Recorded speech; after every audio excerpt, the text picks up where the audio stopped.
The opinions and statements made by the guests of the Success in Practice podcast are their own, and I do not endorse or accept responsibility for their positions. Any information given by myself or the guests is educational in intention and not to be taken as medical advice. If you choose to act on the content involved in the podcast, you do so at your own risk.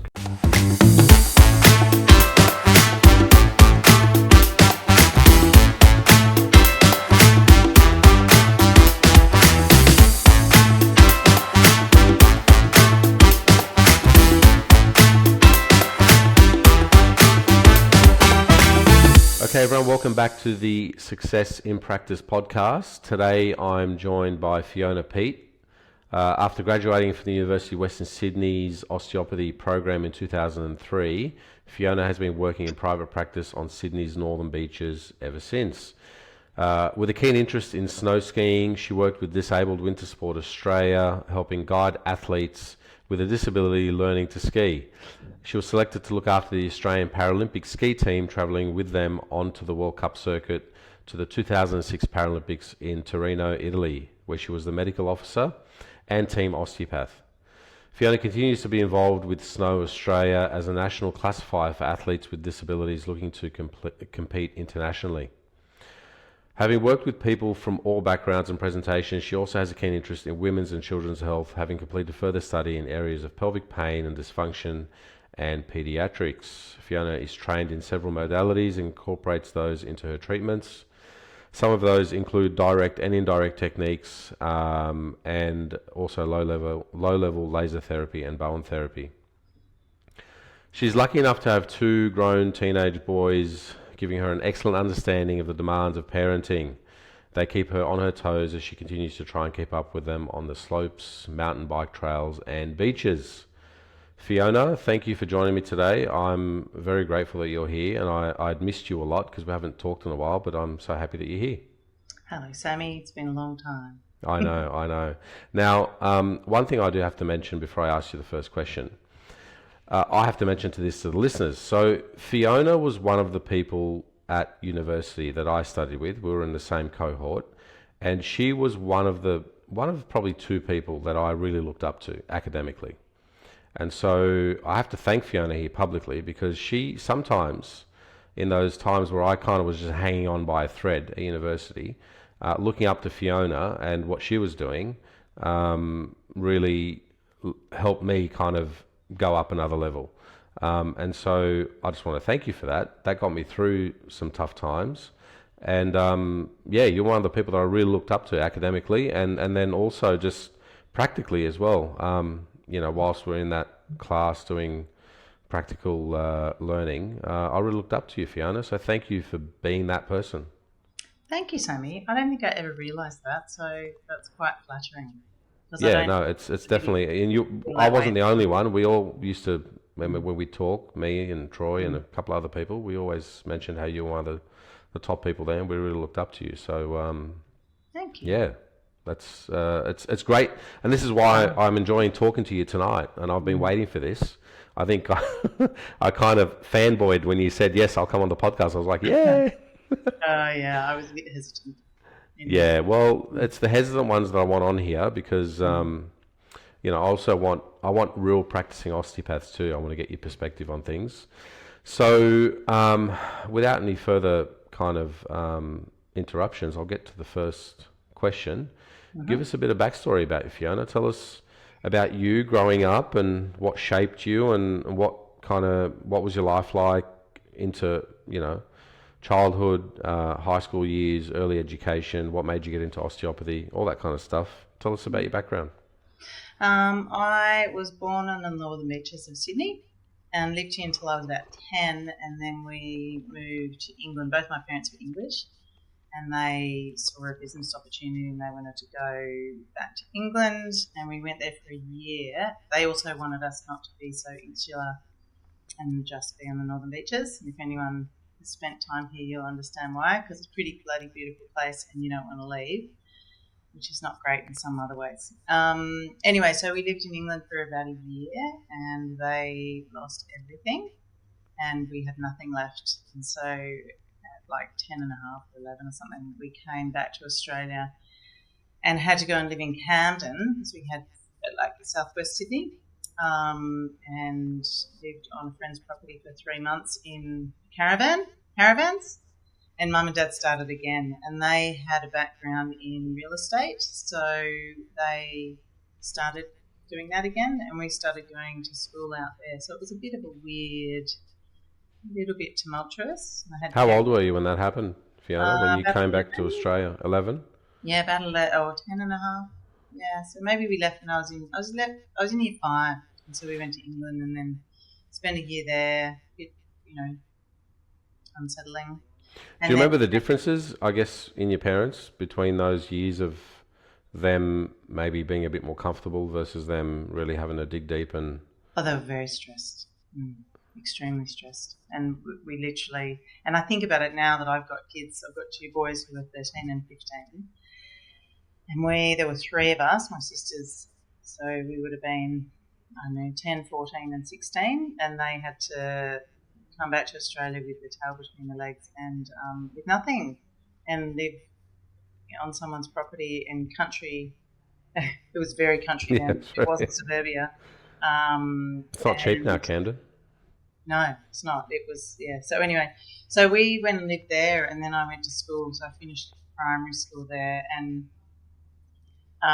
primary. So I did year 6 in Narellan, and at the time, oh boy, that school was rough.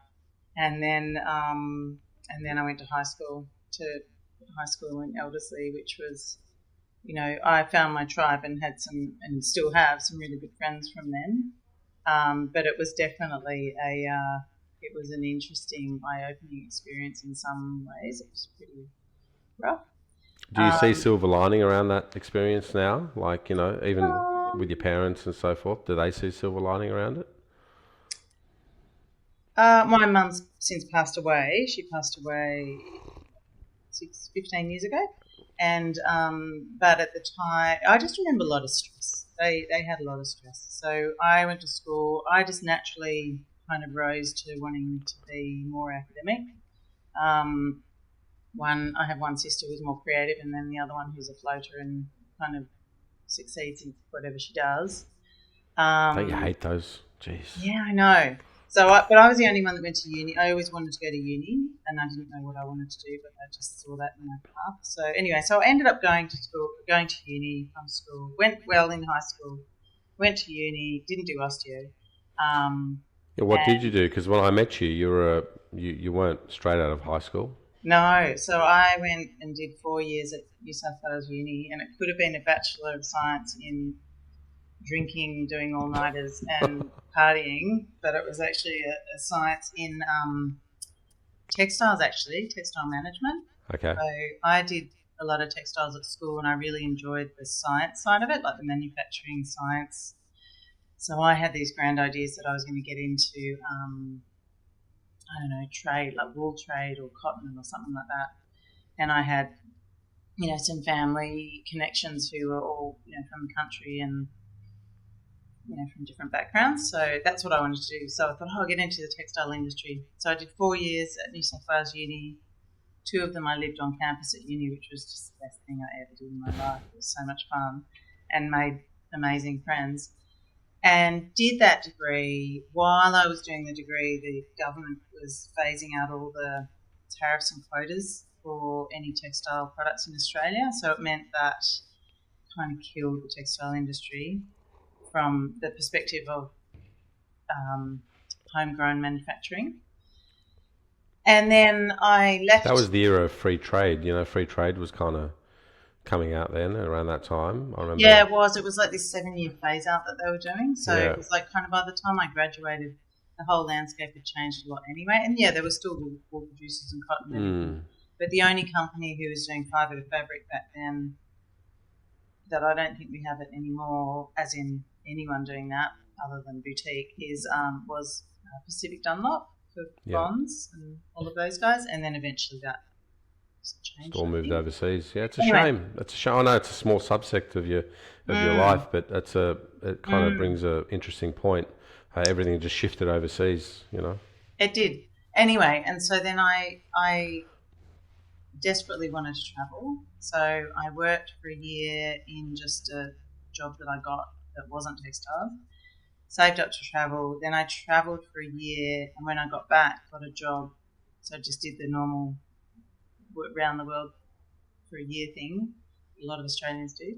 Got a job when I got back in textiles as a textile agent, and it was just awful. I hated it, and like misogynistic family. But then above all, I was just there going, what the hell am I doing? This is just shifting paper from one desk to another, money from one company and country to another, and what's it all for? It makes no difference. Like as in the grand scheme of things, big picture, yeah. And side by side with that, just bringing me to the osteo side of it, is that I grew up always going to getting treatment mainly from chiropractors. I'd had a really bad accident when I was 12 and broke the neck of my femur badly and put me in hospital for 8 weeks and surgeries and la. And I think that really messed my whole pelvis up. I know it did. And so I would always get chiro treatment to help with, back pain, headaches, all sorts of things. And it was always great, and that was my go-to. And then when I was in my 20s, when I was actually in that textiles job, my sister was going to an osteopath, David Vivian Jones, for treatment. And she said, you should go to this guy. He's an osteopath. And I was like, what's an osteopath? And she said, oh, it's like a chiropractor, but like so much better. And I thought, why, really? Anyway, and I went to him for one treatment, and I remember walking out in Double Bay. I think he might even be in the same place. I know he's in Double Bay still. And I walked out of his clinic and just took this breath that just kept going. And I was like, oh my God, I don't think I've ever felt like this before. So alongside me doing this crappy job that I hated, I would go, however often to him for treatment. And I remember lying on his table one day going, oh, I hate my job. I'm just thinking I might go back and study again. And he said, well, what would you do? And I said, I don't know, maybe massage. And he said, why don't you do osteo? Because it's just started up out near your parents. Because mum and dad were in Camden. I was in the city. And that's kind of how that started. So I ended up quitting my job in a fit of rage one day and said, I'm out. And they were like, you can't do that. And I was like, oh, yes, I can. And got a job back in the snow because I was right into the snow, like skiing and everything, travelling, and called a friend who lived and worked in Perisher, said, do you know anyone that has any jobs going? And that weekend went down, got a job, and so lived and worked there for a season. Then I applied for osteo, and while I was waiting to find out if I got into osteo, I went travelling overseas again and lived in Scotland. Tough life, hard life. I do like travelling. Yeah. And any of my patients will tell you that, in a good and bad way. Anyway, so when I was overseas, I found out I got back into osteo, and I was like, shit, now I have to go back. Tell us about that process. Did you have to interview, or you were no. let's call you a mature age student? Because I was 25. I was 25 by then, and I had an honours degree, and I'd done well in that. Luckily, I'd pulled my socks up for the last 2 years, and so I just kind of got in. I think because I just had an honours degree. I remember you graduating with honours with osteopathy, and I'm like, well, she's going to tell me now she just passed her first degree because she was young and dumb and full of alcohol and partying. But there you go, you got another honours degree whilst your eyes were closed apparently too. So anyway, go ahead. There's a funny story with that too as well. I spent 2 years just having a very, very good time and not quite comprehending how I only got a pass or something or credit, and then one day I was like, oh my God, I'm halfway through my degree. And so I went into the secretary of the dean saying, what do I need to get for the rest of the degree to get an honours? And she looked through at all these crappy marks and went, you pretty much have to get high distinctions for the rest of it. And I was like, okay. so then I think easy. But I think that's how we got in. Did you have to do an interview? No, I was straight out of high school, so I got in through ATAR or whatever. through a mark. Yeah. I had some help with the university because I actually sat an entrance exam. I think the entrance was something like 90. It was in the like mid 90s, and I didn't get that in my ATAR, but I sat a separate university exam. It's kind of like an IQ test, and that gave me an extra like 10 points on top of my. It was called the UAI or back then, and I actually got accepted into osteopathy. I think before I finished my HSC. Cool. But yeah, so that was one of the first ones that they just said that if these are the courses, and if you get X amount, you'll get in. And I was like, okay, this shouldn't be too hard. So yeah, no, I got in straight out of university. Wouldn't have to interview. Had I interviewed, they probably would have just kicked me out. Get out of here. Get out of here.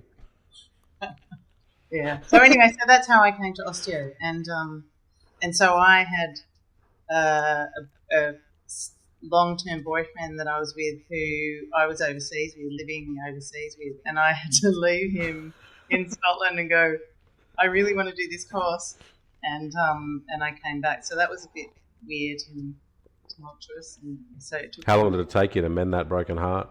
Oh no, he came home. He came home like 6 months later. So we just did long distance. He was a physio and working over there and had a contract. So he was an Aussie living over there. Yeah. Yeah, right. Okay.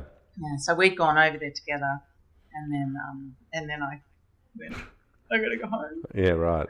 But I'm so glad I did. It was totally the right call. Yeah, definitely. Okay, and so you turned up to first day, first week, first class. Go on, get your gear off, everybody. We're doing I don't think that was first day. Well, that was like the Greenman's 10-step screening process. You remember that one? Was it? Oh it was, I'm pretty sure. And I was like, all right, I just get them remember off and let's have a look. I still remember Anne, and this is what I remember hearing Troy say this, of what Anne was like that first class. And she was just, I love her passion and how she was just so great at getting us really inspired and just saying it's a fabulous profession, you will, this and that and the other, and it was just like, it was very inspiring. So I think we were really fortunate to have someone like her. Well, I'll ask you this question that I've asked a lot of other people on the podcast. How long did it take you to get hooked? To do in doing obviously, I didn't know everything. I didn't know. You at least you had seen an osteopath. See, that's what I find startling, that you hadn't even seen an osteopath. I hadn't even seen an osteopath. I was actually, my careers advisor put me into it thinking it was physiotherapy. I remember you saying that. Yeah. And I'd called him up and said, what's going on? Like, it's I haven't gotten anything. He goes, well, bring everything you have. And I've gone down there and shown them. He goes, oh, this is it. He goes, oh, it's kind of like it. Just go down there and try it out. And we went down to the open day, and I heard Anne talk, and that was inspiring at the open day. And I thought I'll give it a crack for 6 months, see if I like it. Yeah. Got there on the first day. You met us. Met you guys. That's right. that was intimidating, I have to say, because you're all, not only were you all mature age, you we were all the nerdy had previous degrees, and you kind of knew everything. You had these big fancy words that, and kind of asking. You just ask questions that I'm like, why didn't I think of that? And so, but that first class, that hooked me. Like that really hooked me. That I was going to say, I think it was the first one. And I'd also done, when I was doing that god awful job that I hated, it was right near the office that I was in was right near Nature Care College in St Leonard's. Right. And I had already done a term of anatomy and physiology, and going, okay, well, I'll just do that for something to actually exercise. See, this is what I had to deal with. This is people don't understand the stress. This is what I had to deal with. That, which is quite weird, because when I was at school, I hated anything to do with the human body and biology. It's not my thing. And then I did anatomy and physiology at Nature Care, just doing it at home, and I just soaked it up. I loved it. Yeah, good. Okay, and so the inspiration then hit home when Anne spoke in that first class. Yeah. Well, I think that's a big part of what might be missing in maybe some of the education that's going on now, is some of that more inspirational stuff, I guess, and maybe giving a light at the end of the tunnel to people who was just starting out, to let them know that it's a fabulous profession, that if you practice it well, you can really make a difference in people's lives. That's Yeah, but important. I don't think that's necessarily across the board though, of people not being inspired. I met a bunch of a few new grads and or like late in their profession recently when I finally went and did a needling course because I've been interested in doing it forever. Mm. I think I was the oldest person in the room. Anyway, and I met some of the practitioners there, and I was actually, some of them was super green, like you're saying, and not necessarily inspired. But there were some other ones that I was actually really quite impressed with. So I do think it's also an individual interest, like as in what people bring to the table just with Mm. themselves. So, Yeah, no, and I mean, yeah, I'm not close to any of the education no, I there. know what you mean. I think also if the message is there, it's got to be picked up on. Like, Mm, we were just fortunate the messaging was there, and I think it made it. It was very hard not to, I guess, hear what she had to say, given the passion that the way that she said it. mm, I just hope that people are exposed to that kind of stuff. That's important, I think, in mm, your first year to kind of really, because you don't really know what you're doing. You don't know what you're doing for a while until you get your hands on people in clinic, and mm, you need to have something that kind of, I guess, sustains you, and having that passion in front of you by people who I guess you respect and you look up to, mm, um, might just be that little difference in terms of you kind of hanging in there and doing well. I know it was like that for me. mm, It really made me hang in there. There was a couple of times in that first year and second year where I thought, oh, geez, I might not make this. It wasn't because of not enjoying what I'm doing, but just not being up to your level. When I say your level, like your level, Fiona. I just didn't mm. feel like I was at that level, and I guess But that. you were always passionate, and this is what was interesting about watching and listening to you and Troy. Is you and Troy were always, I don't know. I always thought you were super passionate and into everything, like just Yeah, no, I was. asking interesting questions. And I might have done like some stupid, annoying, nerdy questions sometimes, but then I found that there were people like yourself who would ask questions and go, "Shit, I didn't even think about that." Yeah, look, I guess it's just different perspectives. You don't see your own. I guess you don't Mm, see your own. You only see your own flaws, I guess. mm. But well, yeah. Well, if that was the But case, then I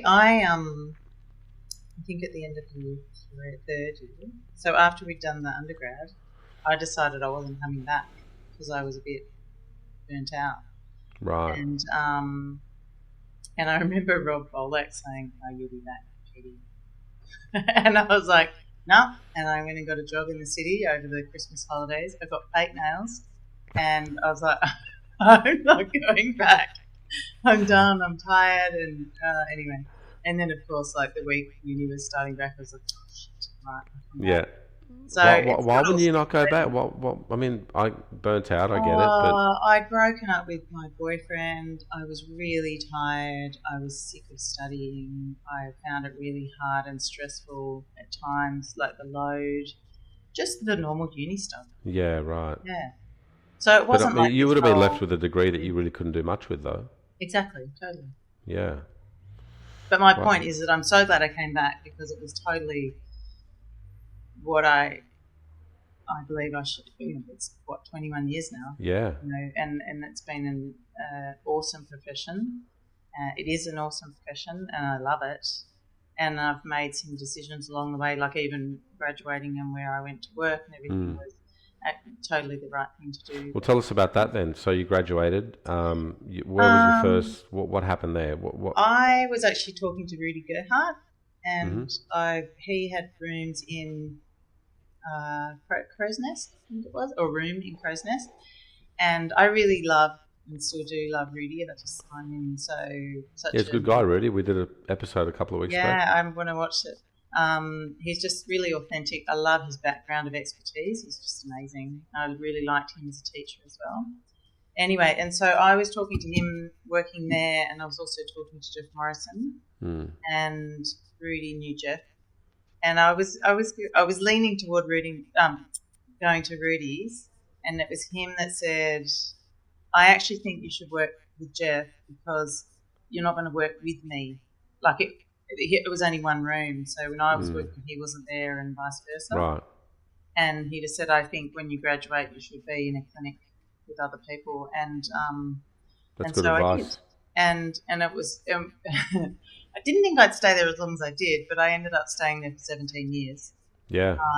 With Jeff Morrison, and he had a clinic in Neutral Bay at the time, and there were a few of us there. Joel Champion, who is now a paediatrician, Amy's husband, and he was there. Amanda Conley, who's actually a chiropractor, but had known Jeff forever, so she was trained as a chiropractor, but totally treated like an osteopath, and me, and then two other couple of practitioners. So Jodie Barnsley came along around the same time as me, but she'd been out for a couple of years. Anyway, but it was this massively busy practice. From memory, Jeff was kind of jet setting, doing horses overseas. And He things wasn't like that. jet setting then. Right. I don't think he'd done. Oh no, he had done his horse, because that's how I connected with him at the time, of being really interested in it. And I went on the road with him a couple of times when I was still at uni, and really liked the way he thought. And anyway, so how he treated and everything. So I went and worked there, and we had one of those, because it was also close to the city, but you just had a really big mix of clientele who would come from famous people, politicians, actors, actresses, to elite athletes. A lot of like a large clientele of people with disabilities as well. So people with autism, like kids with autism, and cerebral palsy, amputations. So, he was a powerhouse of how many people he'd helped over the time. Anyway, and then he was also doing horses. So you kind of began those first few years there. Your treatment modalities at that time were, did you just kind of focus on the basics, just getting just getting your diagnostics right, getting your strain patterns happening well, looking at probably treating quite directly at that time. Very much directly. And, listening to you when you were talking about stuff the other day, I thought, oh, yeah.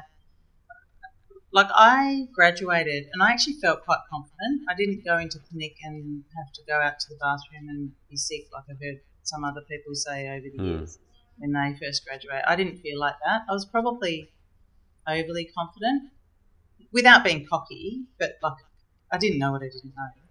So it took things not going wrong as such, but things not going the way you wanted them to go for me to go, oh, shoot. And I need to upskill. And then to be, or not even to upskill, to have backup of other people in the clinic to go, can you help me? Because I don't really know what to do here. And the things for me at that time that I saw a lot of, because you were the most available practitioner, were the acute low backs. And yeah, just like I had a few things happen where, people going into like spinal cord injuries and stuff like that. As in people came in with an existing spinal cord injury and then learning on the hop. So I think I was pretty good at those basic normal, with normal simple low back pain type stuff, neck pain, and I felt confident meeting new people and talking to them and taking histories. But it was the little left field things that I had got a lot of value being in that clinic setting, and I'm glad I listened to Rudy when he said, I think you should be in a clinic where you can learn from other people. Yeah. And so, but in terms of technique, you really, you probably focused on the direct stuff to start with. Yes. When was it? Yeah. When did you kind of say, you know what, I'm ready to kind of start to either upskill or I guess I shouldn't call it upskilling, more so in terms of broaden your toolbox. When did that start for you? I was probably much later than a lot of other people, but because I went and did all the ski stuff, and I travelled a lot, and I was in and out of the clinic a lot. I didn't really have time to go and do other stuff, and then I started having kids. So Met my husband, and we started having kids fairly, within 2 years of meeting each other because we're a bit old. And so then that kind of put a bit of spanner in the works. I don't know, maybe 10 years. Yeah, right. So I think I did small things. No, I did like pelvic pain stuff with Liz Howard and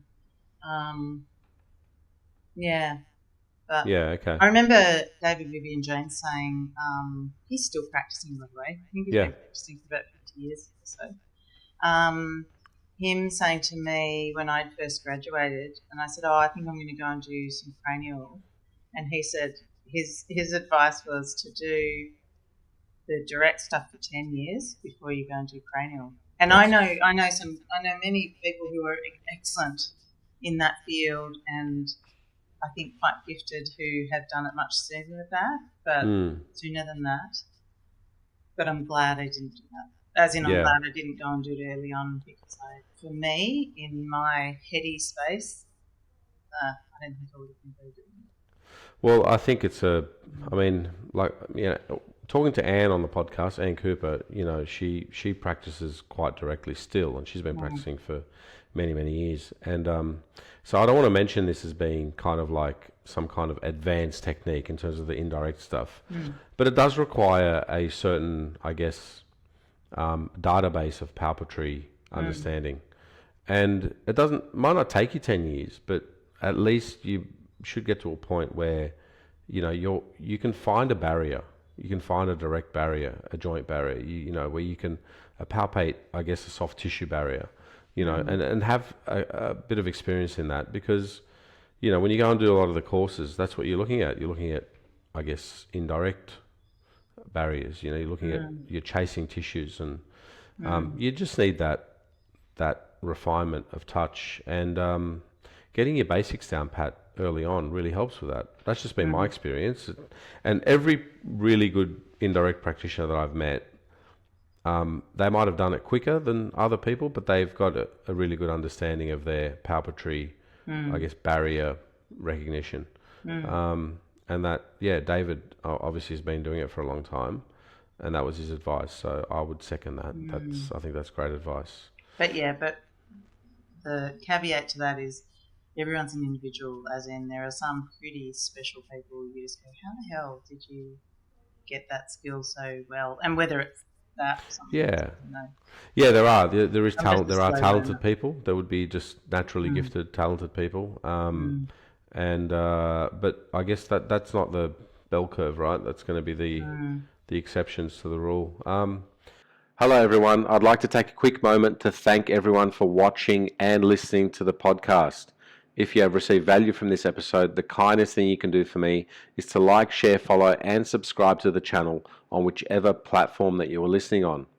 If any of the conversations have resonated with you and you feel that I can help elevate your practice, you can find me at successinpractice.net.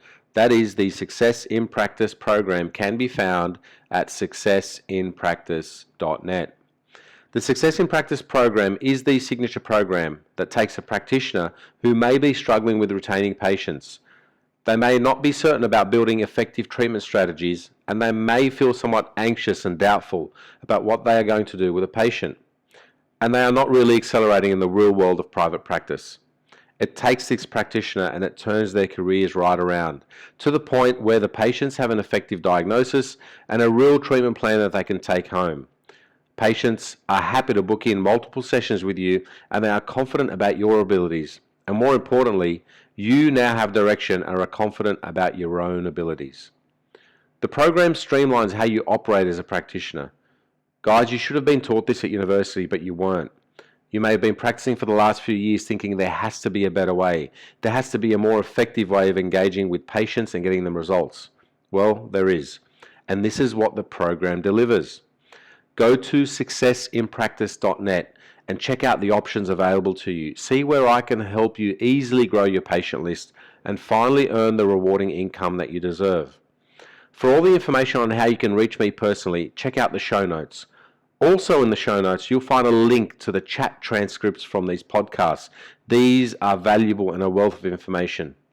I really hope that you're enjoying the podcast. Guys, leave a comment if there's any questions on this episode. And please, don't forget to like, share, follow, and subscribe to the channel. Now, back to the show. All right, so you worked with Jeff, and then you mentioned also that you went off and did your skiing, the skiing things that you did. Tell us about that. So, how did you get into that? What was that role like, and what got you to, I guess, at the Paralympics? What got you there? So when I was still actually at uni, I volunteered because I was a mad keen skier. I still am, still a skier, and I volunteered with Disabled Winter Sport Australia, and just with helping people with disabilities learn how to ski. You've had your ACLs reconstructed, haven't you? Just one. Just one, right. Don't jinx me, Sammy. I did mine skiing too. Oh, God. Anyway, let's not go into that. Right. That's involving the Paralympics anyway. But no, I got involved with that, and I went down and did that a few times, and then through that we met the Paralympic team, because they would come and meet some of the athletes just to kind of inspire these newbies, whether they had just had a recent disability or they were someone who was congenital issue. So we met them through that, and the coach of the team at the time, when he learnt that I was an osteo, he said, "Oh, I love osteos. I hate physios." Oh. It was a terrible thing to say. But he was like, "Oh, okay." And then I just said, "Well, if you ever need anyone, I'd love to go. I'm available." And he said, "Oh, okay." And then he just got back to me at some point and said, "Would you come with us for 10 weeks over on our World Cup tour, unpaid?" Anyway, and so I was working with Jeff at the time. And the thing with Jeff and Judy, who they were in business together, they were always really supportive of that kind of stuff for any of their associates, because I think they knew it was super exciting for them, but it was also a feather in my feather in my cap, is that word, saying, but also good for the clinic. And so they basically said, yeah, sure. So I took off in November. I had my expenses paid, but I had no income on top. And then so I went to Vail for 6 weeks in Colorado with them, and then we just did different World Cup races. You weren't married at the time? No, right, okay. And then we went, I think we probably went to Europe just for different World Cup races, because it was 2 years out from the games. And so it was kind of like not a new cycle, but it was 2 years was enough. It wasn't too close to the games to introduce someone new to the team. And so anyway, so that's how I got involved. And so I did 10 weeks, worked the hardest I've ever worked in my life, because it wasn't just treating as an osteo, it was carrying race gates down the hill on your shoulders while you're skiing, or a bag on your back and in the front, and then standing at the start of races and on the radio and going and scooping up people if they've hurt themselves, and Pit Patrol, and accompanying them to the hospital to talk to, top specialists and stuff, and give them my dibs in my very infant career. And many times I was correct, and they kind of went, "Oh, no," and then went, "Oh, wait a minute, you were right." So that was kind of cool. It was definitely learning. It was very much learning on the job as well. So that's how many years into practice? How many years into practice were you at that point? A year into practice. Wow. Okay. Not very long. That's not typical, right? That's not. No, it's not typical. So I was only a year before I went away with them, and then it was 2 years before the games.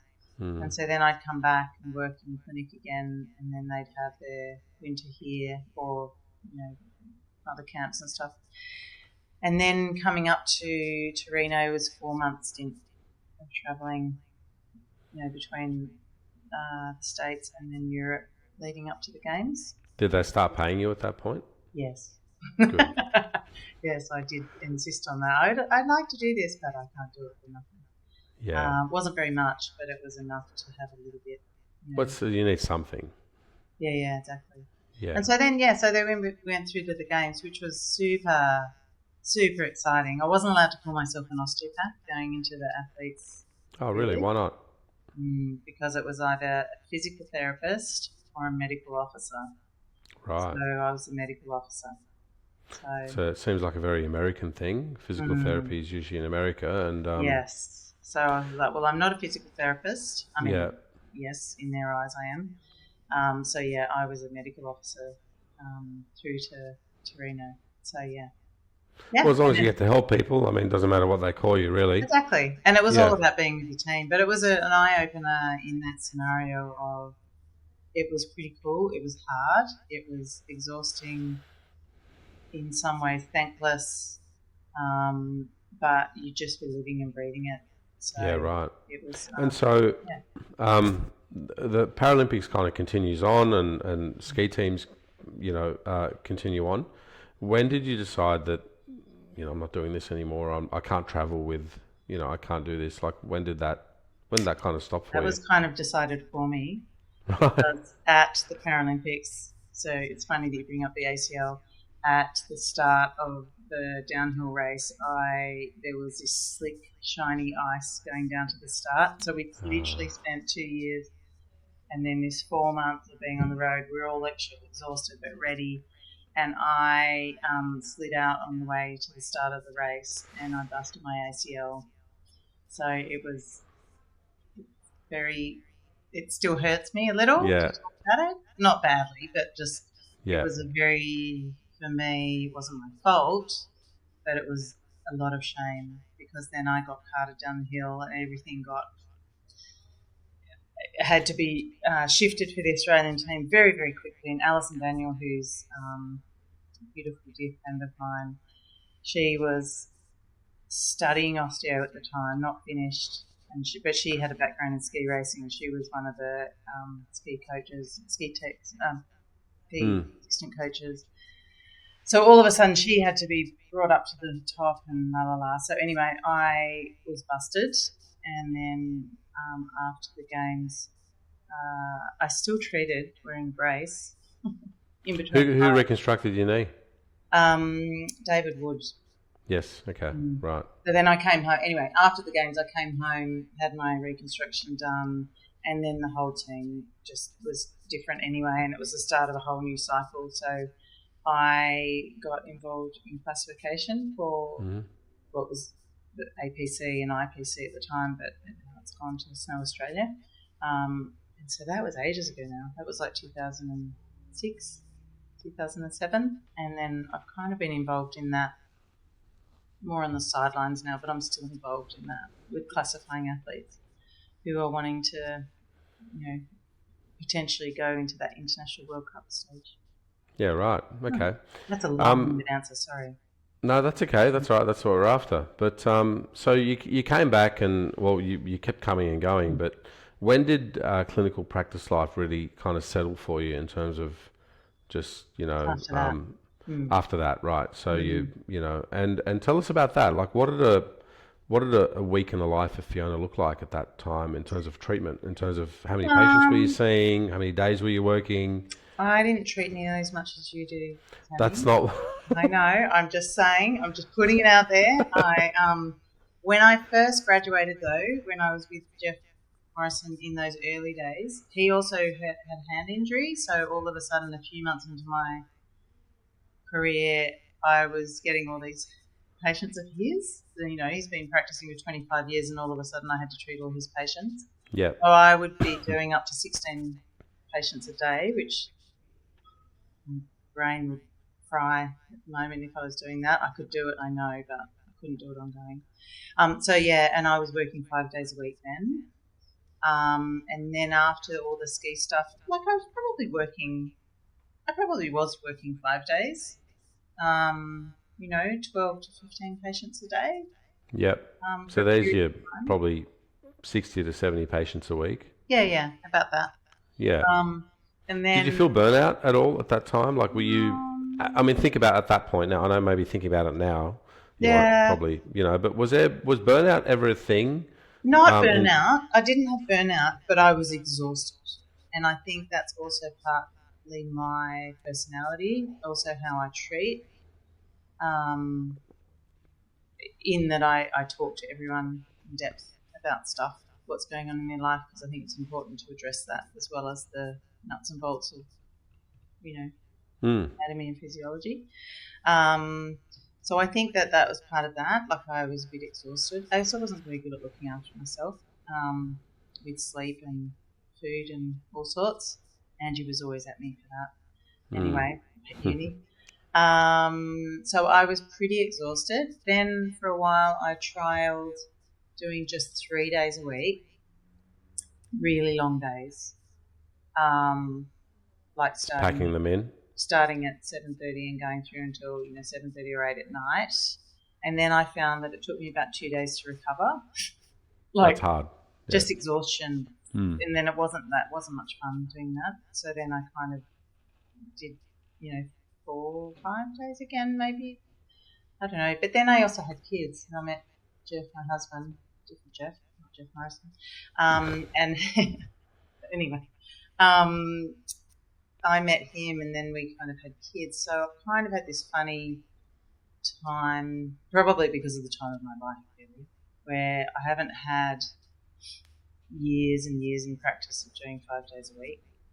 I've had years in practice of doing 3 days a week, or now I'm working 4 days a week. Yep. And I'm really loving it, actually. So yeah, I mean, you'll find your groove and what works for you, and where you can kind of give, I guess, your best output. But I was really tired when I did the big long days, and then I just found like a bit of a compromise.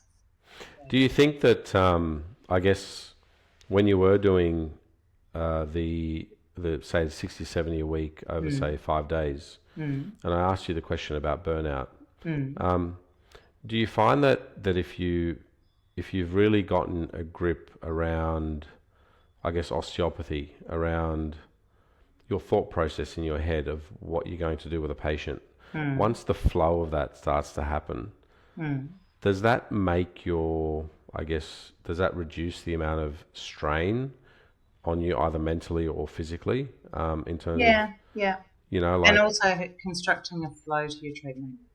That's one thing that I taught, because I've mentored a number of the other practitioners who worked at Jeff's just inadvertently over time, because I had all this mentoring in those early days that was just so amazing. And so then naturally, after 17 years of being with Jeff, I kind of did the same as new practitioners would come in, of just going, you've got to construct a flow in your head of, you have the chat with someone, you assess them, and then you kind of go, okay, this is what I want to do, and it's like a bit of a dance almost,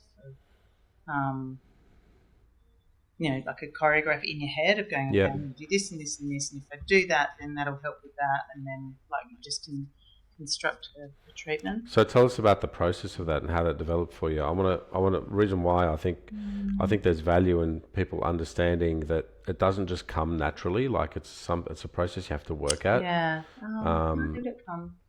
Like, did you kind of, how did that work out for you? Did you have to, I guess, put together an actual plan and then follow that plan? Okay, this worked, and then this didn't work, and then adjust the plan?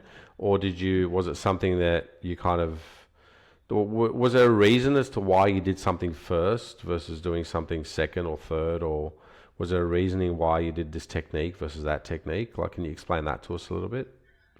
I didn't ever really use a system. There was no plan as such. And I don't know how I came up with some of the things that I do. Like, I feel like it's this melded mishmash of years of learned stuff that you've just done in clinic, or someone's taught you, or someone's done to you at some point. You go, I like that, And then, but one of the things that I used to do with the Paralympic guys that was really useful, and I don't know whether this came from Jeff Morrison or it was me, or it's probably Jeff. He would often say, like, say for instance with an injury, if someone comes in with an injury, like a shoulder injury or something like that, like I would go, okay, how can I reduce the strain into that area without touching the area, such that then when I test it, I get a true indication of what's going on with that tissue. So often that's how I would construct a treatment of, or someone's just done like a full garage sale in a ski race. You're kind of working out what's what. Mm-hmm. So then you're just calming down their nervous system for one, if that's, post accident, calming their nervous system, and then going, okay, what do I need to work on first so that I can get to the if there is actually tissue damage. But I don't know how, there's not really a set plan, I guess. Mm-hmm. So, but I often will go, how can I create the most amount of change with the least number of techniques? Yep. Or how do I get into their system really quickly? So what technique is going to allow me to get into their system really quickly? Yeah, well, I guess... That makes sense? I don't yeah, it does. No, you're talking about like stress application. So you're looking at a low amount of stress application to get the result that you're after, given the fact that the patient is presenting a certain way. Like, if but it doesn't have to be low force. No, it's not about low force. It's more low stress. Like low force is not necessarily the same thing. But like if you had one of your healthy athletes, like come and see you, and there's nothing really injury-wise wrong with them, but they've asked you, look, I'm just feeling a bit tight, I want you to check me out, see what's going on, maybe nip things at the bud for me before they get any worse. I do a lot of that, yeah. Yeah, well, your stress application would probably be a lot higher then. Like you wouldn't be worried about trying to get to the tissue without having to get to the tissue, if that makes sense. You wouldn't mind just going straight to the tissue. Yeah. But what you've just discussed then, is that somebody's come to see you, that a whole, kind of roll down the hill a little bit, their nervous system's amped up. I can't really go into that tissue. I mean, there could be, there could be even a fracture or something that you're not aware about. That's what I mean. Like, so you're trying to take out like all the stuff kind of distant from it, so then you can get down to the essence of what's going on that actually might not be something that you can deal with right there and then. You have to get to. Well, then in that case, your stress application can't be high, right? You can't go in there directly. You might. The frequency or how often you see them might be a little bit more frequent with low stress, so that you can kind of like, do a little bit, but not put as much pressure on. And your dose might be a little bit higher. So it also depends on whether it was so in that scenario with the athletes with disabilities, it also depended on what their disability was. Yeah, definitely. So, we had, below knee W amputees and, one stump was slightly longer than the other. And so I would be assessing them while they were skiing, going, well, I can see something's going on with that hip, and that's probably because that stump's a bit longer. Right. So then in my head, I'd have a mental note of going, well, when I see him, which is a bit like when you watch someone walk into the room or something, when you see them, you go, okay, I'm going to check out that hip. That, as in from a functional point of view rather than a chasing pain. It's just for performance. So it was, when you I think what you're describing, what you've described earlier, is more to do with the treatment variables that that I talk about and how to apply them depending on the patient presentation. And it's kind of like you're playing the guitar without really having the notes written down in front of you, but you just know how to play it. You would have had to figure that out over the years in terms of doing this, getting a good result, doing more of it, backing off a little bit here, getting a poor result, changing what you do. I think in the moment we don't really think about that too much, but once we break it down and analyze it a little bit, we do pull on those levers differently, and you've learned how to do that. And I guess I'm trying to ask different practitioners if they can, extrapolate their thought process for the viewers to get an insight. One of the things that we did a lot of in-house workshops when I was with Jeff, which was more so in the earlier days, but we did in-house workshops where we would just because at one point I think we had 10 different practitioners across different clinics or maybe more. And so we would all get together, and then someone might bring something that they were going to focus on and teach, and then we'd all share stuff, which was amazing. And then other times we'd have other practitioners from other modalities come in, like orthodontists and stuff like that, people like that. But one of the things I remember in our workshops that Jeff would talk about is, what's your money shot?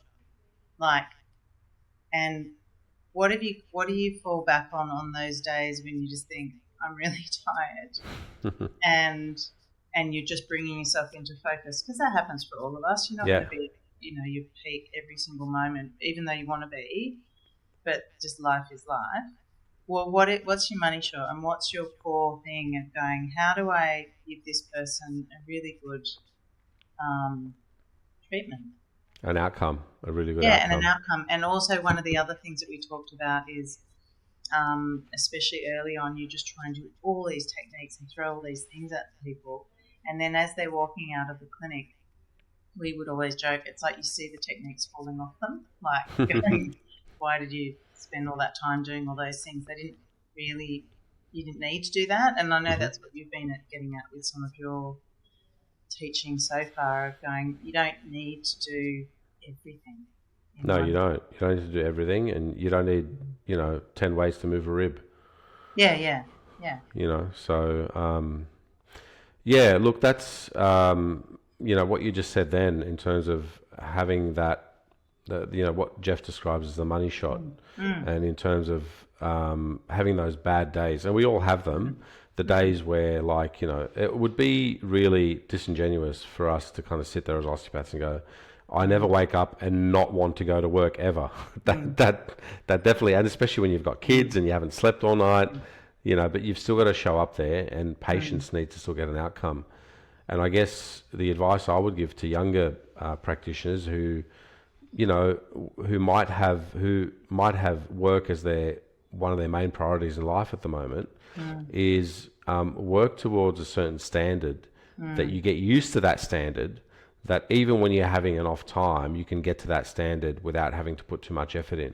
And that takes a bit of time and practice. Like you could do it. You could do that now, Fiona, because you've got experience behind you, that you could walk into a treatment room, deliver an outcome for a patient without exerting a lot of effort and stress and mental fatigue. Yeah. But that doesn't just happen overnight. Like, you've got to work at that, and you need to, not only do you need time, you need some volume as well. And I think that's where those years that you had, you're doing 5 days a week, 70 patients a week, the volume really helps, because it conditions you to lift up the baseline standard that you can accept.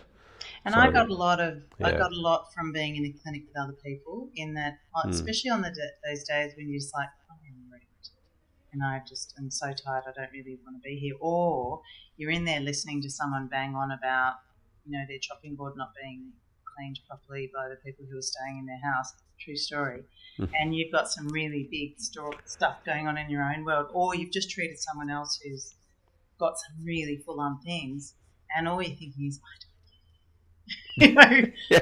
but being, like, you just think, really, a chopping board, and then someone else's, husband's just died, or they've got a terrible diagnosis, or you've got something going on in your world, of which I've had way too much in the last 20 years. And I think being around other practitioners gives you a lot in needing that space in your own personal support as a practitioner. So one, they can help you professionally, but they can also back you up when you're just going, I don't feel so great today. Yeah, definitely. No, that's, I think, working in team environments, especially good ones with great cultures, definitely makes a difference in the first. Well, I mean, you were there for 17 years, so you must have enjoyed it. Every time I had a child or I went away, I think, oh, maybe I'll do my own thing now. And then I go, it's kind of easy. I can just turn up, and I don't know, it worked for me. And then during COVID, actually, we had our 2 children and homeschooling them, and Tully, my son, had a head injury, and that was very difficult. That was like a year before or something. Anyway, and I remember sitting there in a staff meeting thinking, oh God, I'm done. I just want to go home. And so I started working from home, and it took me 17 years to get to that, of feeling like I could, like within myself. I just didn't feel like I had the energy and the nous, and I diligence to do it on my own. But I'm so glad I did. And I had a few people encouraging me to do it, saying, of course you can do it. And anyway, I did, and it's fantastic.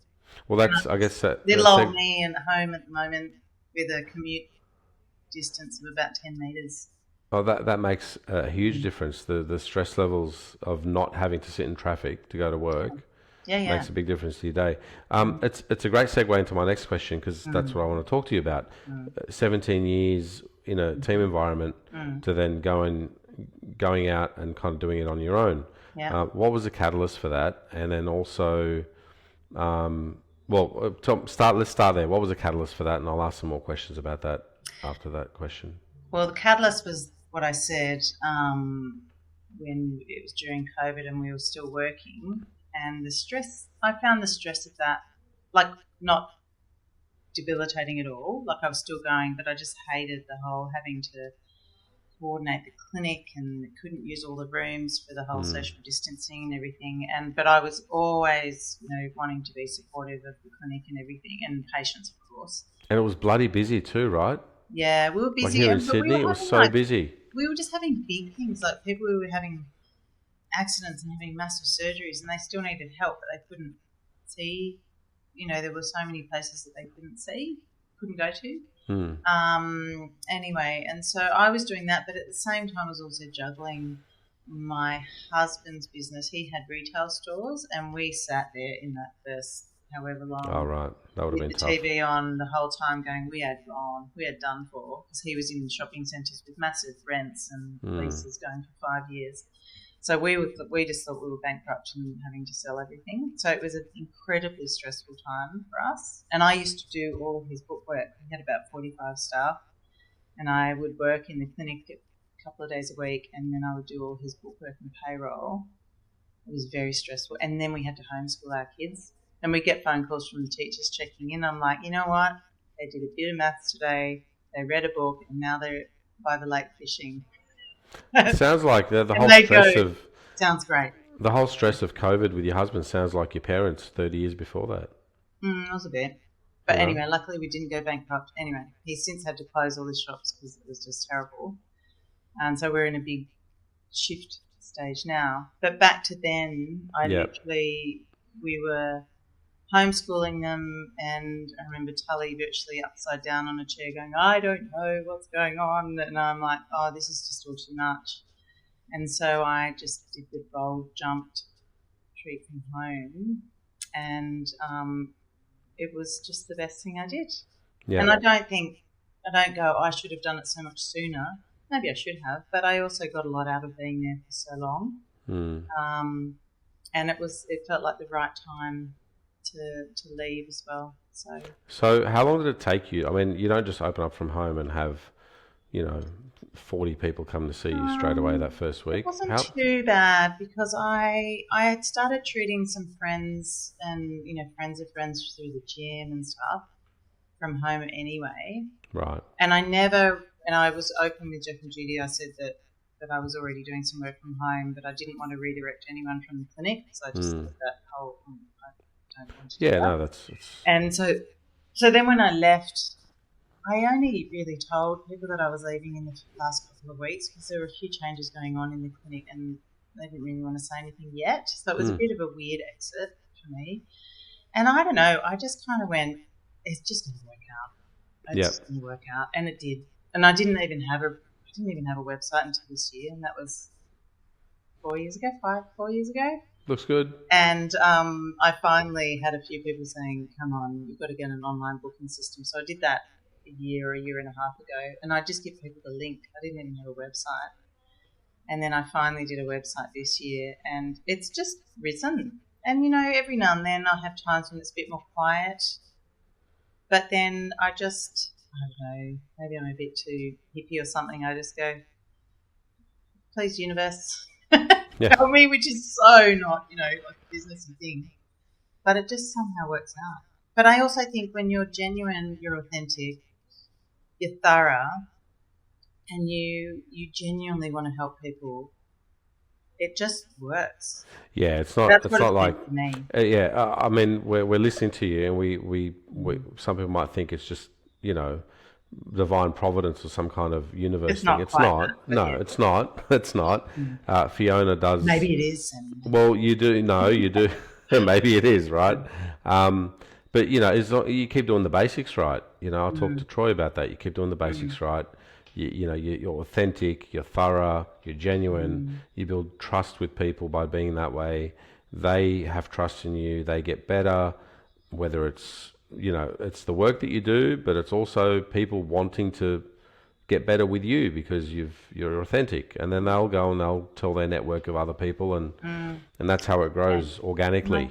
I think one of the other things, and you touched on this previously, is especially when you meet someone for the first time, when they're a new patient, and you just say, okay, and I spend a lot of time with people as well, because I think that's partly what my nervous system needs, but I'm also, I feel like a lot of people don't have that in so many parts of their life. So I don't attract everyone, because some people don't like that. They want to be in and out and done. But I have started spending more time with people because I just actually want to really listen to what's going on, because a lot of people haven't had that before and they're just being fobbed off from place to place. And so then, but when I do treat people, I actually genuinely say to them, okay, well, this is what I think is going on. And you've been to all these different people and had all these things. And so it's obviously not that, as in what they've been told, because otherwise these 3 or 4 other people would have actually Helped resolved you. that. Yeah. So I'm like, okay, let's look at something different. And I think when you're really honest with people and you go, I can tell you that it's definitely this or definitely that, but that's what I'm using. I'm using my, my knowledge and my expertise to say this is what I think it is. And I don't know, I don't have that whole ego of saying it's definitely this, unless it's like, ruptured ACL, like that's pretty easy. Yeah. But I often say this is what I think is going on, so this is what I'm going to do, and I would like to, and what I think we need to do is see you, 2 or 3 times or whatever it is. Yep. Or, to reset this, I need to see you weekly for a few weeks, and then we'll reassess. And what I'd like to do is maybe leave it for 2 weeks after that. So I think people really appreciate that when you also aren't this whole divine person, as in saying, oh, everything I say is gospel and I'm amazing, and this is going to be resolved in one go. Yeah, I think you've taken the ego out of it in terms of you're giving them the, I guess, the positive aspect of being direct with your speech without the overtly cocky kind of attitude that no one else can help you except me. But I think people really appreciate directness in terms of, hey, I think this is what's going on. This is what I want to do with you. I'd like to see you X amount of times over X amount of weeks. Then I'd like to do this. And then they understand that I guess you know what you're talking about because you have a plan. Right? Now, you may not write that plan down, but you have a plan. And I don't do that. You do that. Yeah, I do. I've been doing that for a while, and I still do it. And I've been practicing for as long as you've been practicing. It took me a long time to get a website, Sammy. So yeah, well, it might take me a long time to get that. And the thing is, it's I really want to help people, and I find that I can get them to I guess buy into what I'm trying to do for them when it's there physically in front of them. Yeah. Right. It's like they can see it. This is the plan that Sammy has, and it's easier to kind of get people on board with that. But what you've just said kind of isn't much different than what I'm doing. Yeah. But you're laying it out in a way that people really appreciate, because you're not telling them, oh, I'm not sure, right? You're not like, oh, yeah, look, it could be this or it could be that or whatever. You're telling them, I think this is what's happening. That's why we call it a working diagnosis. Yeah, we don't call it a definitive diagnosis. We call it a working diagnosis because we have an idea. We're not 1,000% sure on that idea, but we're pretty educated. We know what's going on. We've seen it a lot of times before. This is the pattern that we're recognizing. And this is what we do for it to help it. And let's try and help you. I'm also not afraid to say to people, look, I would like to see you 3 times, for instance. I'd like to see you 3 times over this time frame. And I do believe that I can help you blah, blah, blah. And I say, but if I'm not the right one for you, I know practitioners that I can refer you to that I know are good and that have a different approach to me. That's one thing I'm really not afraid to say, because I also don't think that there's one practitioner for everyone. No, God, no. It's a personality, it's a expertise, it's someone just with different set of eyes, might just pick up on something different as well. Yeah. So I'm not afraid to say that to people as well, and I think they like that I'm not going to try and put my hooks in and go, you'll be there forever. Yeah, no. And I think it's also because I had that when I was younger. And Yeah. I want to ask you, I mean, you've been working now on your own for a little while. What have been some of the challenges of kind of maybe running a practice versus just being a practitioner? I miss having a receptionist. Yeah. I'm not very good at admin. I'm great at admin for other people, but when it's I was going to say, you do the payroll for your husband and you do all the accounts and everything. I'm good at that, but when it's my own at the end of the day after I've been working all day, it's like, right. Anyway, so that's probably my main challenge. Otherwise, I don't know. It's just kind of worked. Right. And you're happy just working on your own? Like you don't want to take on anyone, and you don't want to. No. Yeah.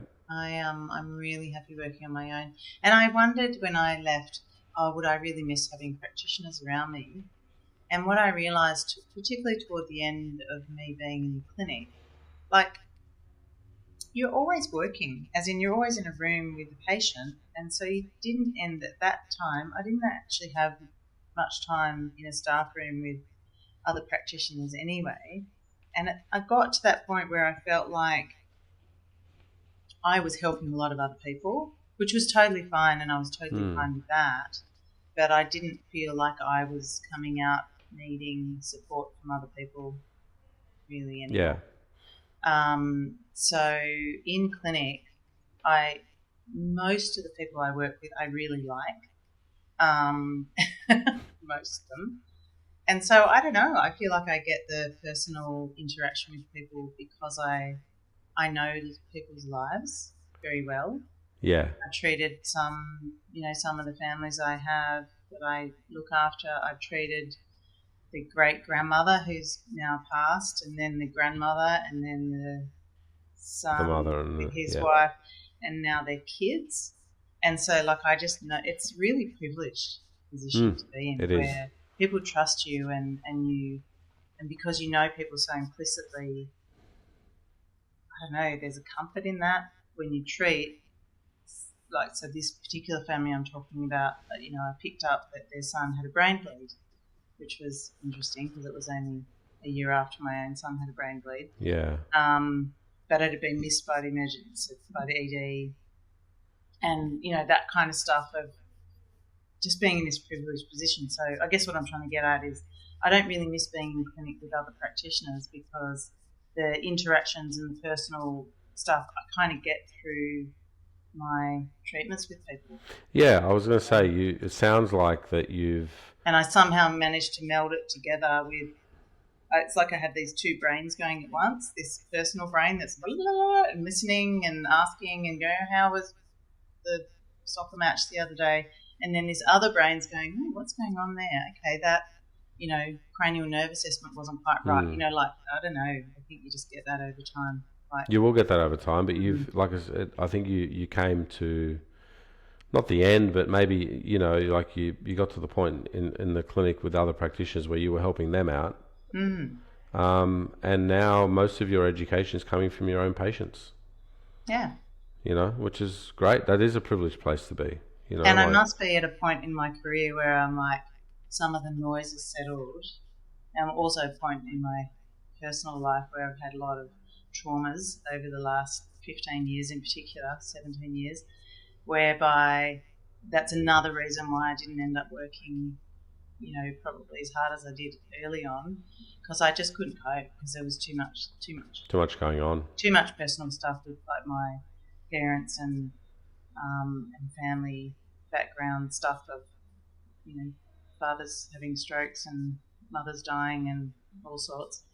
And then my own son having a horrific accident. So I kind of it's like now I feel like I'm coming up for air to go, oh, okay, there's all this stuff that I want to learn a bit more. Like I've kind of got all the basic nutted out really well. So now I want to actually delve into other stuff way more deeply because some of the other noise is gone now. And so when you say delve into more deeply, you're talking about with your own patients, or you're looking at kind of expanding your knowledge base in other ways? I think because of that background of mine, I really take an interest in people's backgrounds, particularly when there's trauma, not just physical trauma, like emotional, mental, which is part of the reason I think why I treat for longer. And I don't treat hands-on for longer. I actually talk and listen a lot, and then treat while I'm talking. So the whole process. Yeah, no, that works. That works very well. So I sometimes feel like I should have psychology or something, degree or whatever to back it up, but I don't. Anyway, I've done training in that. Anyway, so I'm very interested in that kind of work and how that affects people, and then directing people in a very holistic fashion to say, you do understand that these things can affect you, and I can help you on a physical level with helping you with your, and this is the dumbed down version for them, your muscles, your joints, and your bones and ligaments and everything, but your emotions really can also affect you quite a lot. Yeah. So bringing those kind of topics into it with people, I'm not resolving those things, but I will then refer them on as part of the treatment practice. And then the other thing is women's health, because I've tended to now, I have probably about a 90%, I reckon it's 90% client base of women and children. I haven't really designed it that way, it's just happened that way. And I really like it. So yeah, it sounds like you're in a really good place in terms of enjoying what you do. So why would you kind of change things? Getting to a phase in my life, Sammy, I did mention to you earlier that I may or may not be a bit more interested in the perimenopausal or menopausal phase and how that is affecting women on every single system in their body, and how that affects us with or what we should be really aware of as practitioners, that may not just be, musculoskeletal. So yeah, of course. I think that stuff as well.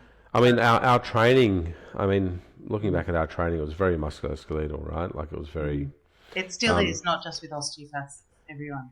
Yeah, it's like that with everybody. And even I guess treatment back then, like when you think about early 2000s when we got out there, we never really thought about talking about somebody's past trauma and how that's affecting their, I guess, emotional state. It was just never something that we thought about.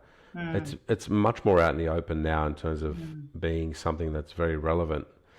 I don't know if that's more to the change in models and how we look at things, but I think more so as in the actual practitioner, as the practitioner gets older and they go through things in their own life. I was going to say, for me, so much of mine is personally driven, as in not driven as an agenda, but driven as in when I experience things.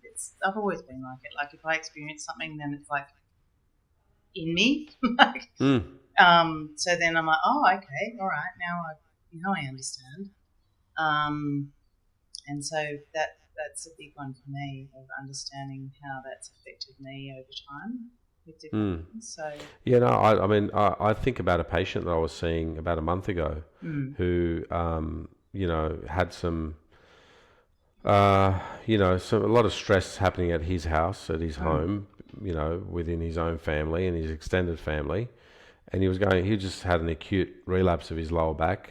And I said to him, I said, I don't know if these tissues are going to let go until you get some things sorted out, because we treat him physically, things would get better for like a day or two, and then the tissue will just bounce back. And I feel like I'm pretty good these days at looking at strain patterns and understanding the physical side of things.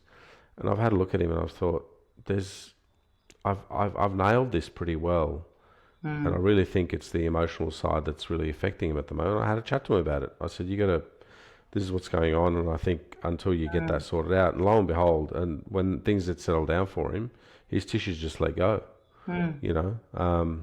So it's something, but it's something you have to experience in your own life. You're right. Before that, you know, like, So you I do remember when we were studying, and whether it was Anne or someone else, I don't know, saying, you know, well, when you work on the anterior tissues of the neck, you can sometimes, in particular, trigger emotional releases or like diaphragm releases and stuff like that. But that was kind of the extent of it, really. So I haven't, you know, it's more being aware of it. Yeah, I was just going to say, you took the words out of my mouth. The awareness and making your patients aware of it is usually like... Some people don't want to know, though. No, I know that, but it's not like you said earlier that you're not the one that's working at resolving it. You're just making them aware of it. But just by making them aware of it, it's like 80% of the battle, I think. But that's really interesting that's what you're doing now, and I think that's it's making you happy from what I can tell. It is. I want to ask you about, I guess we touched a bit about treating in early 2000s versus now. Tell me about how you've seen the profession change over the last, I guess, 20 years, you know, 20 odd years, in terms of where you think things are going. You just mentioned that you think everything's more musculoskeletal these days in terms of training. What do you think? I didn't mean that. I mean, I don't think like any of the other manual therapy modalities would be necessarily addressing the emotional side of it. That's what I mean. Not now to then. I mean, right. Maybe well, in terms of that, then, how do you think that? I guess has osteopathy changed over the last 20 years? I don't know, Sammy. Like, I feel so, and you know, when you asked me to do this, and I was like, "Ooh, this is little old me." I'm just kind of, you know, in the shadows these days. I feel like I don't really know. I can't answer it because I don't know the different practitioners. Like some of the practitioners that I worked with when I was at Jeff Morrison's, they were awesome, and they were green when they first came into clinic. But I don't know whether they were any more green than some of the others. I don't know. So I don't feel like I'm in a position to answer that. Sorry. All right. Well, what would you like to see happen, I guess, with the profession if you were... Hello, everyone. Just a quick break to give you some information on where to best find me. The first place is the private Facebook group called the Successful Practitioner Pathway. I've set up this private group as a place where practitioners can go and get tips and advice on how to best accelerate their practice and improve their clinical practice skills. The second place to find me is at successinpractice.net. That is where the Success in Practice signature program is housed. You can find more information about me and how I can best help you achieve success in your practice. So, the two best places, the private Facebook group, the Successful Practitioner Pathway, and successinpractice.net. I will link to both those places in the show notes, so for more information, please see the show notes. Now, enjoy, and back to the show. If you were someone waving a magic wand and you want to share your experience with people, what would you share with people to kind of expand osteopathy? In an ideal world, I don't know whether it's possible, I would love to preserve the essence of osteo that we were taught, of like all the manual therapy skills that we have, and the approaches to the body, of the really looking at the whole body and person. I would love to have that in a framework whereby we actually had a bit more respect from some of the medical fraternity, but I don't know whether that's ever going to happen. I mean, I know that there are definitely medical professionals who do, and that I refer back and forth with, but I still find that really frustrating when there isn't some of the respect that should be there. And I get frustrated that, you know, say a local physio that has, you know, 18 years less experience might have more respect or a referral basis with a GP than I would. when I know Yeah. that I'm way safer and way, safer from the point of view from the GP, way more effective and way more safe. And you've got more experience. You've seen more. That pisses me off, Hmm. but not enough to go out and try and change it. Okay. Which is not very good, as in a level of going up. Look, to go out and change things, you've got to be hurting a little bit, and you're not hurting. You're not. No. I mean, you're doing well in practice. Mm. You're practicing, on your own. You've probably, your appointment book is full. Mm. You're not thinking about, I guess the day that you think about not working anymore is the day you just kind of close up shop. So like you're going to sell your business. That's a little while away. Yeah, I understand that, but there's no real hurt, I guess, in that scenario.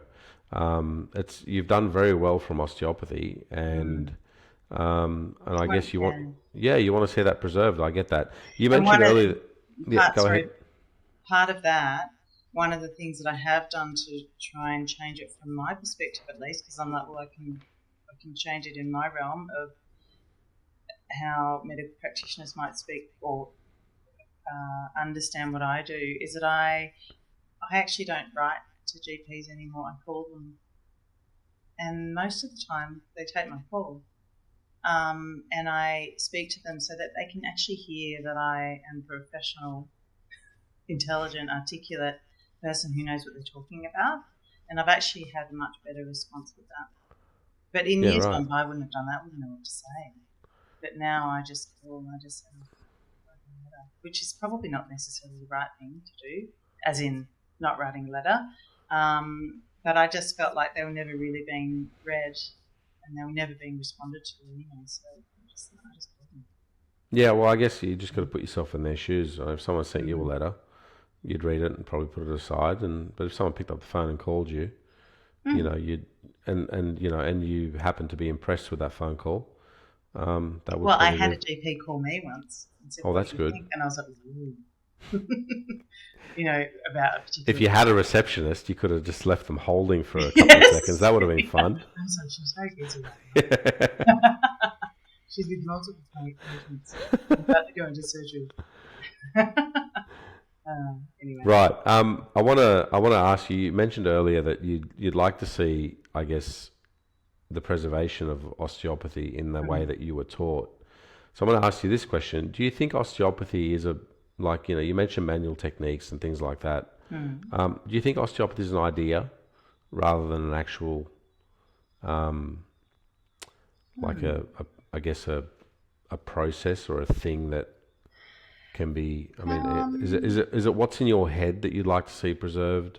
Fiona, how you think about,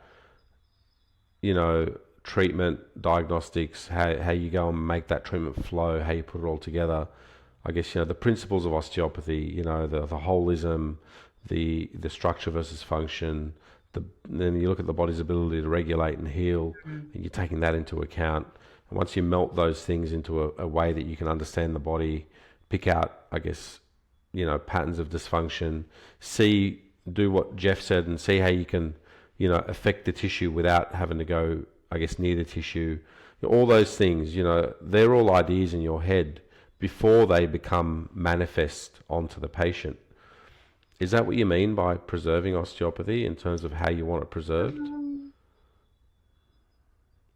haven't really thought about it.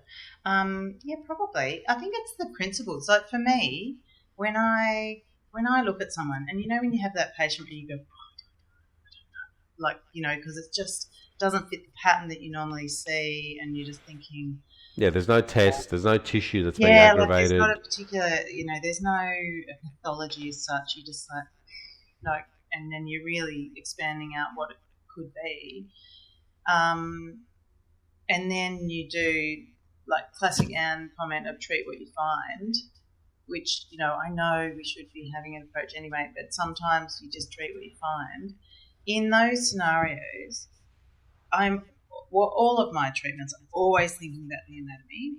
So I think preserving, I'm thinking out loud, patients sometimes, preserving the learning anatomy and physiology really well, because I do think that we did anatomy really well.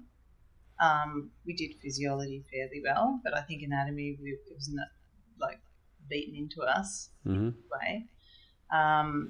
And so Do you think we do it better than? I mean, do you think we've done it better than other I guess fields of modalities. practice? Yeah, like Yeah. Well, the boyfriend that I had when I was at uni, he was a physio and he'd been practicing for, I don't know, 8 years or whatever. And some of the stuff that we were learning when we were at uni, he'd say, oh, I never did that. Right. And the level of anatomy that we were learning was really, I thought was excellent. But I thought it was excellent. I just got maybe nothing it to was compare also it me to. because I was soaking it all up. So I think preserving that, learning anatomy and physiology really well, because that underpins all of the principles of osteo. You know, structure and function, the body's self-healing, everything of that. You can learn the structure and function, but if you don't know what the structure is and you don't know how it functions, then you can't apply all that. Yeah, right. So I am always thinking, well, what's under my hands? What's affecting? What am I affecting? And I remember Right. Nick Lucas saying that in fifth year when we were having some of our tests, and he was being a bit of a ball breaker. When Yeah. they all Are you really touching the diaphragm? Yes, and I remember at the time thinking, oh my God, and what he was just trying to get at is you're not just touching the diaphragm, you're influencing this and this and this and this. Yes, tell us what you're aiming for, but what are you actually, what is under your fingers? What is the structure? And I think that's one of the things that I'll go to my grave with, like going my osteopathic grave of, that's I'm always doing that. And also explaining that to patients, and they're usually blown away when you explain to them some of the anatomy that no one else has explained to them. Like they come in with a disc bulge, like it's super simple, and you just get the model out and you go, okay, this and this and that, and I say, oh, such and such would have shown you this, because they've been something else. They go, no one's shown me this. I always ask, has this been? They come with radiology reports. Has this been explained to you? No. Yeah. And like looking at a radiology report, and I mean, image, and I'm not particularly great at that, as in to know everything, and I would love to know more.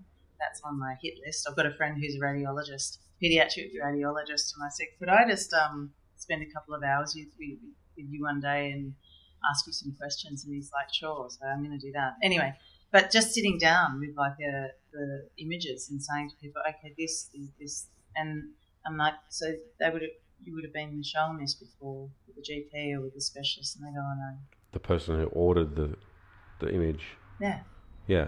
That would make sense, right? The person who ordered the image actually explained to them. So there's so much education. So I think getting back to your question is preserving that is really, really important. Yeah, right. Okay. Well, that's good. It's a good answer. I think the what you're talking about is the nuts and bolts of what we do. But there's Anne was always really good at that, of just being. She would also simplify so many things. And you go, well, if you want to do that, then you've got to open up the drainage and la la la la, and always think in that way, like the plumber for the body and the mechanic for the body, of going, oh yeah, well that makes sense. Like, yeah, but that's. I mean, I guess that's the question I was asking you about, the idea versus the. I mean, the anatomy it's you need that, and that's essential, and we need to preserve, I guess, knowing that very well.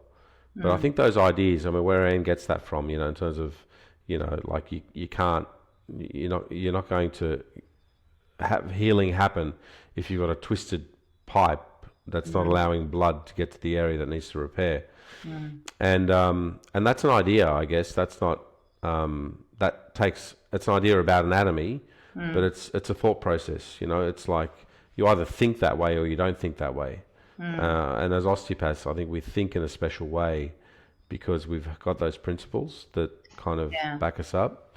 That's what I'd like to see. Sometimes some of the things that I've struggled with over the years, though, also is sometimes, and I get distracted by that thinking, as in I make it more complicated than it needs to be. So I also recognize in myself that sometimes I need to go, okay, that person has the low back problem or whatever. Yeah, it's an MCL tear. And I'm doing this scan over, and then I just think, well, okay, do I really need to go all the way down to their foot and their ankle if I don't think that's necessarily crucial to do right now? Yeah. So I've learned to also, and I'm sure I don't do this all the time, but pick the low fruit first of going, okay, well, I want to make the most amount of change right at the get-go that then in the next treatment I can build upon and that kind of stuff. So sometimes the holistic thinking I also have found I get a bit distracted by. Yeah, one of the things that I'm teaching is the diagnostic side of it. So there's a primary and a secondary diagnosis, right? And the primary diagnosis is usually defined by what you can aggravate in terms of a tissue. And so there's got to be tests for that you can reproduce a patient's pain in the clinic, and then you can make a primary diagnosis. The secondary diagnosis is our osteopathic stuff, the stuff that the strain patterns that we see, the stuff that you were talking about, the working all the way down to the foot and the ankle and having a look at what's going on there. And I guess to have an effective diagnosis, you need to have both of those things, because if you get lost in the forest of holism, because that can distract you sometimes, you lose sight of what the actual patient came to see you for, is to just, if they've got an MCL strain, you've got to do some friction work on that MCL to kind of get it right again.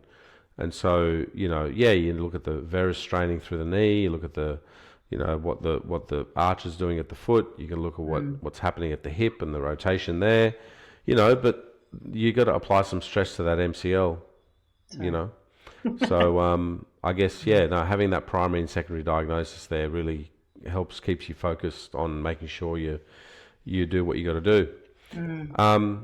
Well, I guess I'm glad that I asked you that question about preservation, because I feel the same way. And if you feel the same way, then I've always thought, geez, if Fiona thinks this way, I must be on the right track. You think about it every week, don't you? Things haven't changed for me in that sense, Fiona. All right. Well, I guess I'm gonna say thank you for tonight. You're welcome. For the great conversation we've had, and I guess I'm sorry we haven't done this earlier. We used to catch up a lot. Remember? We used to catch up. But we used to catch up a lot. There used to be more, I guess, state-based get-togethers. I had a discussion about this with Alison Lynn, and she'd like to see more of that happen. Maybe it's something we can do more often. We should do. I went to ground for a long time with all that's gone on for me, so I'm out now. I'm happy to. We'll try to catch you. We'll catch you when. Yeah, we'll catch you. All right. Well, I'll say thank you tonight. I want you to stay on the line with me for some more questions for the Success in Practice students, but. For everyone else, thank you. Fiona, where can people reach you? Just if you're happy for me to give them your email address? Yeah, on my email address, fionaosteo @gmail.com, or my website. Great. Okay, so I'll link that in the show notes. Everybody, thank you for joining us for another episode. Fiona, thank you so much. You've been very gracious with your time. I'm going to steal a little bit more of it on the other side of this, but everybody, thank you for watching the episode and have a good evening.